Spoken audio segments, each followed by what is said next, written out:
হবে না, বিশ্বাস চাই আগে। আর এই বিশ্বাস, বিশ্বাস মানে সমর্পণ, আত্মসমর্পণ। সব শেষে যে আত্মসমর্পণ, আত্মসমর্পণের ওই মূল কথাই হচ্ছে বিশ্বাস।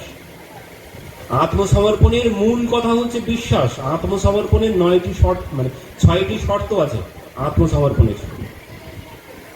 গীতায় ভগবান অর্জুনকে বলছেন, দেখো অর্জুন, এত কিছু শিক্ষা দিলাম তোমাকে, যদি তুমি না বোঝো, ওই যে জ্ঞানযোগ, কর্মযোগ, ভক্তিযোগ, নানান কিছু বলেছেন গীতায় 700 শ্লোক, তো সেখানে বলছেন সব শেষে, যদি তুমি আমার এই সমস্ত কথা জ্ঞান যদি না উপলব্ধি করতে পারো, তবে শেষ কথা শোনো, কি?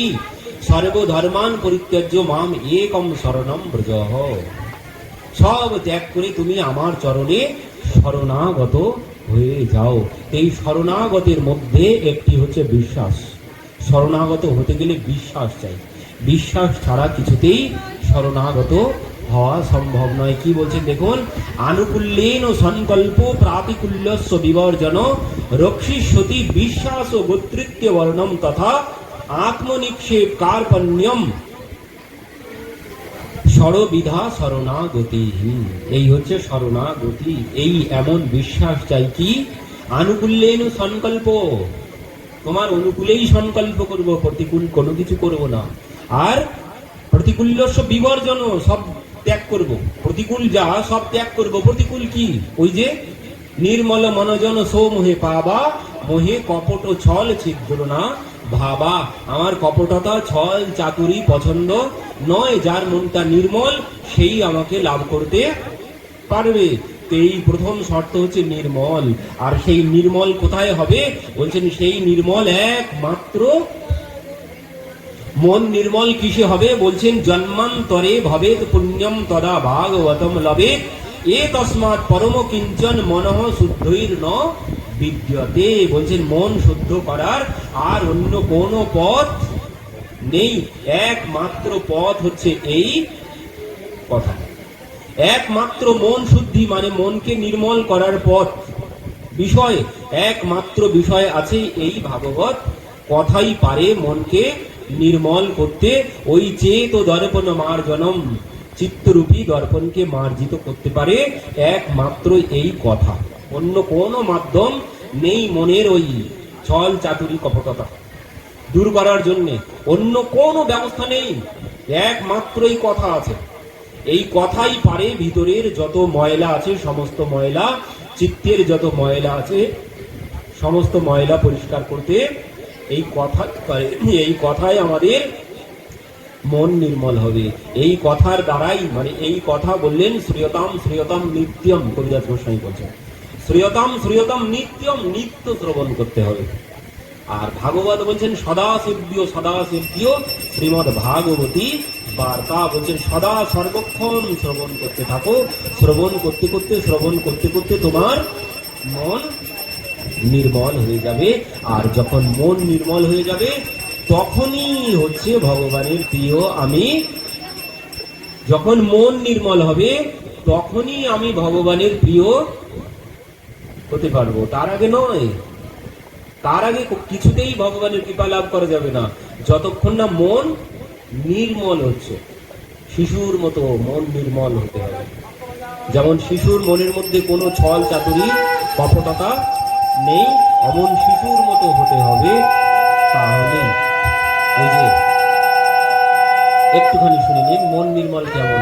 মন নির্মল, পাঠকের বিশ্বাস নেই, পাঠকের বিশ্বাস নেই, কিন্তু শ্রোতা বিশ্বাস করে নিয়েছেন। কি? পাঠক বলছেন ভগবানের নামে ভব সমুদ্র পার হওয়া যায়, ভগবানের নামে ভব সমুদ্র পার হওয়া যায়। আর এ তো যমুনা সাধারণ বিষয়, এ তো যমুনা সাধারণ বিষয়, ভব সমুদ্র পার হওয়া যায় ভগবানের নামে। আর এই কথা শ্রবণ করে সেই দুধ বিক্রি করা মা, তিনি শুনেছেন তাই নাকি ভগবানের নামে যমুনা পার হওয়া যায়? তাহলে তো আমার কত পয়সা খরচ হয়ে গেছে, প্রত্যেক দিন দুধ দিতে যেতে হয়, তো কত পয়সা আমার খরচ হয়ে গেছে। এই কথা আগে জানলে তো আমার আর পয়সাই ব্যয় হতো না, ভগবানের নাম করতে করতে পার হয়ে যেতাম। সে বিশ্বাস করে নিয়েছে। এবার পরের দিন থেকে কি করে? ভগবানের নাম করতে করতে সে যমুনা পার হয়ে চলে যায়। সে যমুনা পার হয়ে চলে যায়। একদিন কয়েকদিন পর গুরুদেবের কাছে যে পাঠক বলেছিল এই কথা, গুরুদেবকে গিয়ে দুধ দিতে গেছেন। গুরুদেব, আপনি আমার এই দুধ পান করুন আজ। কেন? আমাকে কোনো পয়সা দিতে হবে না, আপনার জন্য আমার কত পয়সা বেঁচে গেল। কেন? তোমার পয়সা কি করে বেঁচে গেল? গুরুদেব, আপনি বলেছিলেন না ভগবানের নামে ভব সমুদ্র পার হওয়া যায় যমুনা কি। তো সেদিন থেকে আমি ওই যমুনা পার হয়ে যাই ভগবানের নাম করতে করতে। আমার আর নৌকা লাগে না, প্রত্যেক দিন 2 টাকা করে বেঁচে যাচ্ছে। যেতে 1 টাকা আর আসতে 1 টাকা, প্রত্যেক দিন 2 টাকা করে আমার বেঁচে যাচ্ছে গুরুদেব আপনার জন্য। এই জন্য আপনার কাছ থেকে আমি আজ কোনো অর্থ নেব না। আমি খুশি হয়ে আপনাকে দুগ্ধ পান করতে দিলাম। এই সরল বিশ্বাস, এমন মন নির্মল। ওই চেত দর্পণ মার্জনম, যতদিন না হচ্ছে মন নির্মল, কিছুতেই হচ্ছে না, বিশ্বাস কিছুতেই হচ্ছে না। ভগবানে বিশ্বাস করতে পারবো না যদি মন নির্মল না হয়। ভিতরে যদি ছল চাতুরি কপটতা থাকে, ও ভগবান ভগবান কোনো কিছু বিশ্বাস হবে না। বলবে ভগবান ভগবান কোনো কিছু নেই, ও শুনে কি হবে? শুনবে সেই যার মন নির্মল হয়েছে। এ কথা সেই শ্রবণ করবে, অন্য কারোর দ্বারা সম্ভব নয়। তো এই জন্যে এই কথা কি করে বলেন, এই কথা একমাত্র তোমার মনকে নির্মল করতে পারে। আর মন নির্মল না হলে ব্রহ্ম সত্যম কিছুতেই সম্ভব নয়। ভগবানের সাথে সম্পর্ক কিছুতেই সম্ভব নয়। সেই গিয়েছিলেন না শূর্পণখা, রুচির রূপ ধরি প্রভু পাহি আই, বলি বচন বহুত মুচকাই। বলছেন বহুত হেসে হেসে কথা বলছেন, কিন্তু প্রভু তার দিকে একবারও ফিরে তাকাননি। কেন? শূর্পণখার দিকে প্রভু ফিরে তাকিয়েছিলেন? তাকাননি। শীতই চিতয়ে কহি প্রভু বাতা, আহাই কুমার মোরে লঘু ভ্রাতা। শূর্পণখা বলছেন আমাকে বিবাহ করো, তোমার মতো পুরুষ আমি আর খুঁজে পাইনি, আর আমার মতো সুন্দরীও আর জগতে নেই। তো প্রভু কি করেছেন? প্রভু বলছেন সীতা দেবীর দিকে তাকিয়ে একবারও শূর্পণখার দিকে ফিরেও তাকাননি। কেন? সে ছলনা করে রাক্ষসী সুন্দরী সেজে এসেছেন, মানে তো কপটতা। এই জন্য বললেন যাও, আমার ভাই তোমাকে বিবাহ করবে। আমার ভাই এখনো বিবাহ করেনি, তুমি আমার ভাইয়ের কাছে যাও, আমার ভাই তোমাকে বিবাহ করবে। লক্ষ্মণজি বিবাহ করেননি? করেছেন, কিন্তু প্রভু বলে দিলেন কেন?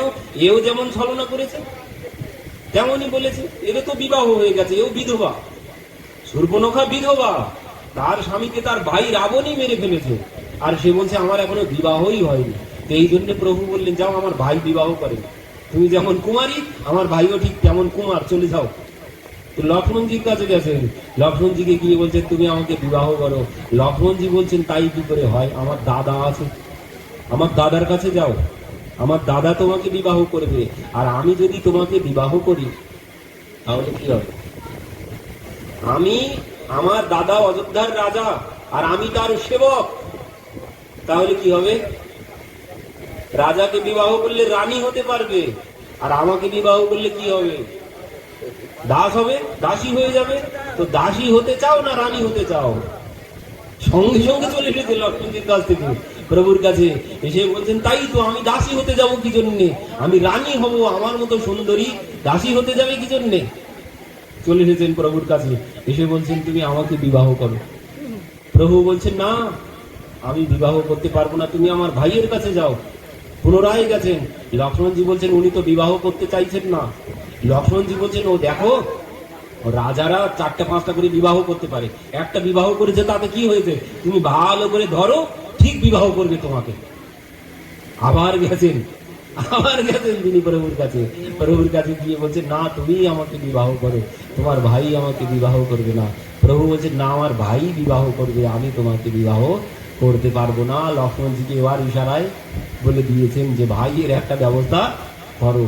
কেন? ওই যে কপটতা করে এসেছে, ভগবান কপটতা কিছুতেই গ্রহণ করেন না। তুমি যেমন আছো তেমন এসো আমার কাছে, তাহলেই আমি গ্রহণ করব।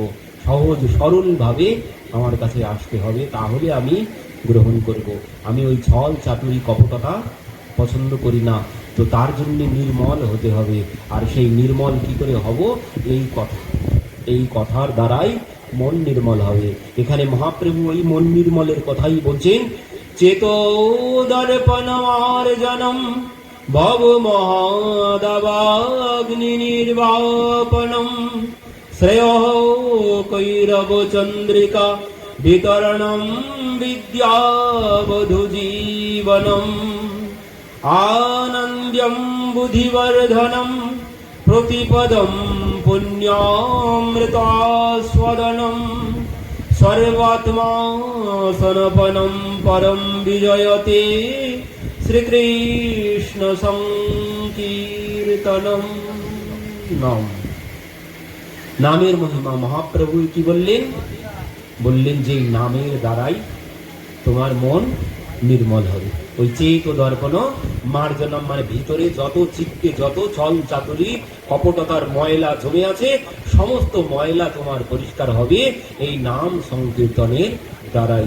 তো কি হলো? প্রথমে শ্রবণ, আমরা যে নবদা ভক্তি অঙ্গের কথা শ্রবণ করছিলাম সেখানে প্রথমে শ্রবণ, তারপরে হচ্ছে কীর্তন। সেই কীর্তন মহাপ্রভু যে কীর্তন প্রচার করেছেন, তো বললেন আগে কীর্তনের আগে মহাপ্রভু শ্রবণ বলেছেন, শ্রবণের থেকেও মহাপ্রভু কীর্তনে বেশি জোর দিয়েছেন। সুখদেবজি সুখদেবজিও শ্রবণের কথা বলেছেন। তস্মাৎ ভারত সর্বাত্মা ভগবান ঈশ্বর হরি শ্রোতব্য কীর্তিতব্য স্মরতব্য চেতা ভয়ম। ভাগবতে সুখদেবজি বললেন শ্রবণ, কীর্তন আর স্মরণ। প্রহ্লাদ মহারাজ নবদা ভক্তির কথা বললেন, আর মহাপ্রভু বললেন শ্রবণ আর কীর্তনের কথা। এতেই জীবের সাধ্য সাধন প্রেম ভক্তি লাভ হবে।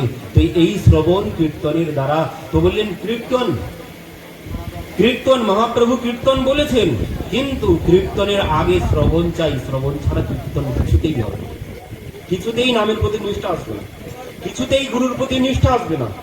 আগে জানতে হবে তো, খায় না মাথায় দেয় ভাগবত কি, শ্রবণ করলে কি হবে, এই নাম করলে কি হবে, নামের শেষ কখন হবে, নামের শেষ কখন হবে সেও তো জানতে হবে। নাম করে কত মালা নাম করতে হবে, কত মালা নাম করতে হবে বলুন তো, কত মালা নাম করলে আমার কল্যাণ হবে বলুন? জানেন? জানি না, তাহলে শ্রবণ করতে হবে না?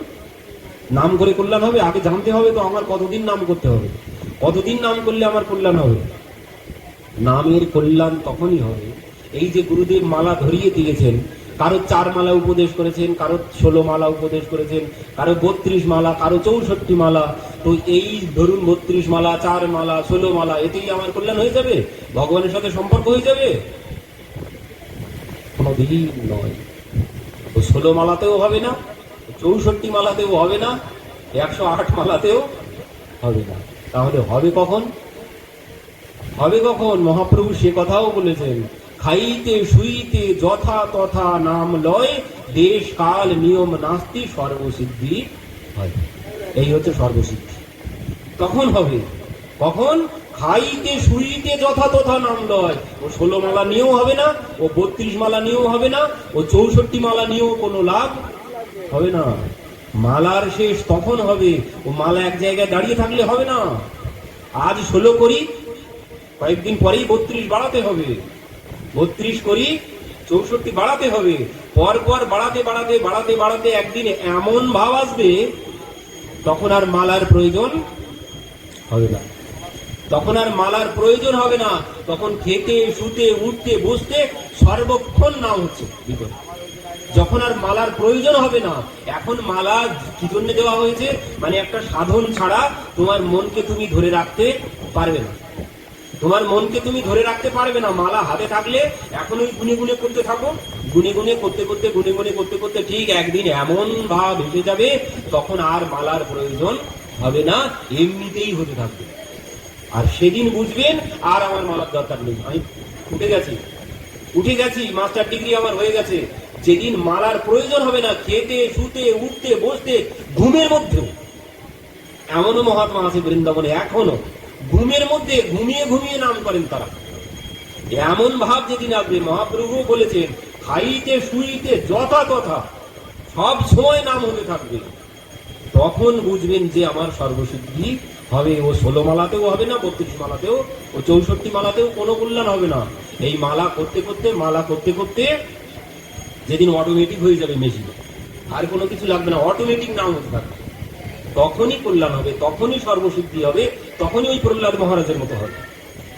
যখন নাম অটোমেটিক ঘুমের মধ্যেও নাম হচ্ছে, সেদিনই আমার কল্যাণ হবে, তার আগে নয়। ও 32 মালা 16 মালা গুরুদেব বলেছে, ওই নিয়েই জপ করে যাচ্ছি, ভাববেন না যে এতেই আমার হয়ে যাবে সব। কোনো দিন ইহকালের পরকালের কোনো কিছু হতে হবে না, যতদিন না খাইতে শুইতে উঠতে বসতে না হচ্ছে নাম সর্বক্ষণ। এই জন্যে ওই নামদেবজি বলছেন, কর্ম করো বিধি নানা, মন মে রাখো কৃপা নিধানা। সমস্ত কর্ম করতে থাকো, আর কর্মের মধ্যে ওই নাম, ভগবানের নাম ভিতরে সর্বক্ষণ করতে থাকো, তাহলেই কল্যাণ হবে। ওই যে গুরুদেব বলেছে 1 ঘন্টা বসে চামদান করে এসে 16 মালা জপ করলাম, নে এবার বাড়ি কাজে চলো, মালা থাকলো আবার পরের দিন দেখা হবে, ও মালায় কোনো কিছু হবে না। সর্বক্ষণ নাম করতে হবে, তাহলেই কল্যাণ হবে, তা না হলে কিছুতেই কল্যাণ হবে না। এই নামদেবজি নাম করতেন সর্বক্ষণ, সংসারের কাজ করছেন। আমরা বলবো তাহলে সংসারের কাজ করবো কখন? নাম করবো তো। সারাদিন যদি নাম করতে থাকি সংসারের কাজ কখন হবে? নামদেবজিও সংসারের কাজ করছেন, তার 5টি ছেলে। তার কাজ কি? তাঁত বোনা, ওই কাপড় বোনা তার কাজ। তাঁত বুনছেন আর নাম করছেন। ওনার গুরুদেব এসে দাঁড়িয়ে আছে পেছন দিকে, ডাক দিয়েছেন কয়েকবার, কিছু জানেন না তিনি, কাজের মধ্যে ডুবে আছে আর নামের মধ্যে ডুবে আছে। তো গুরুদেব বলছেন, নামা মাইয়া মহিয়া, নামা আমি তো দেখছি তোমাকে তো মায়া মোহিত করে নিয়েছে, তুমি তো নামের মধ্যে মানে কাজের মধ্যে ডুবে আছো, সংসারের মধ্যে ডুবে গেছো তুমি। আমি যে কতবার তোমাকে ডাক দিলাম, তুমি জানতেও পারলে না, কতক্ষণ দাঁড়িয়ে আছি আমি। গুরুদেব আপনি কতক্ষণ এসেছেন? আমি বহুক্ষণ এসে তোমার পেছনে দাঁড়িয়ে আছি, কতবার দেখেছি, তুমি তো দেখতে পাচ্ছি একদম কাজের মধ্যে সংসারের মধ্যে ডুবে গেছো। না গুরুদেব, আমি সংসারের মধ্যে ডুবিনি, আমি ওই কাজও করছি হাতে, আর মনটা ওই নামের মধ্যে, ভগবানের নামের মধ্যে দিয়ে রেখেছি। এই জন্য আপনি এসেছেন, কখন দেখেছেন আমি কোনো কিছুই বুঝতে পারিনি।